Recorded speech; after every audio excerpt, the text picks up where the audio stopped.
जय जगन्नाथ मु एडवोकेट रजत कुमार मिश्र मु केवल एतिकी कहबाकू चाहे जे ओडिशा रे पुलिस एसआई नियुक्ति प्रक्रिया को लेकिन जो भली भाव में तथ्य सामना को आसी ताहा सांघातिक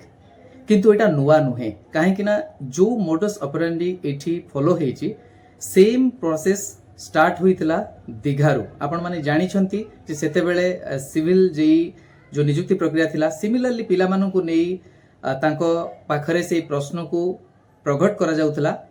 आउ तांको प्रस्तुत करा जाउतला जदि सिमिलर प्रोसेस बा प्रोसीजर एठी फॉलो होउची ताला हमें कहि परिबा जे पूर्व रे जो सरकार थिले आउ वर्तमान जो सरकार अछंती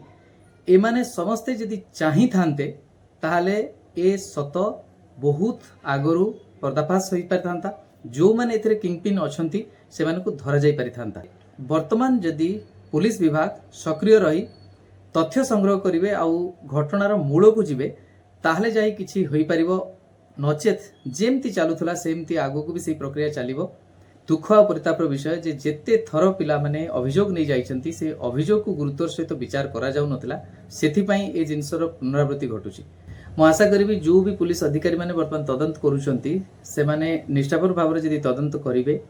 जदि भरोसा जीति परिबे पिला मानकर डेफिनेटली इनपुट मिलिबो मु मध्य अनेक किसी तथ्य मते भी पिला माने शेयर करूछंती मु से तथ्य को भी रखिबा को चाहिबी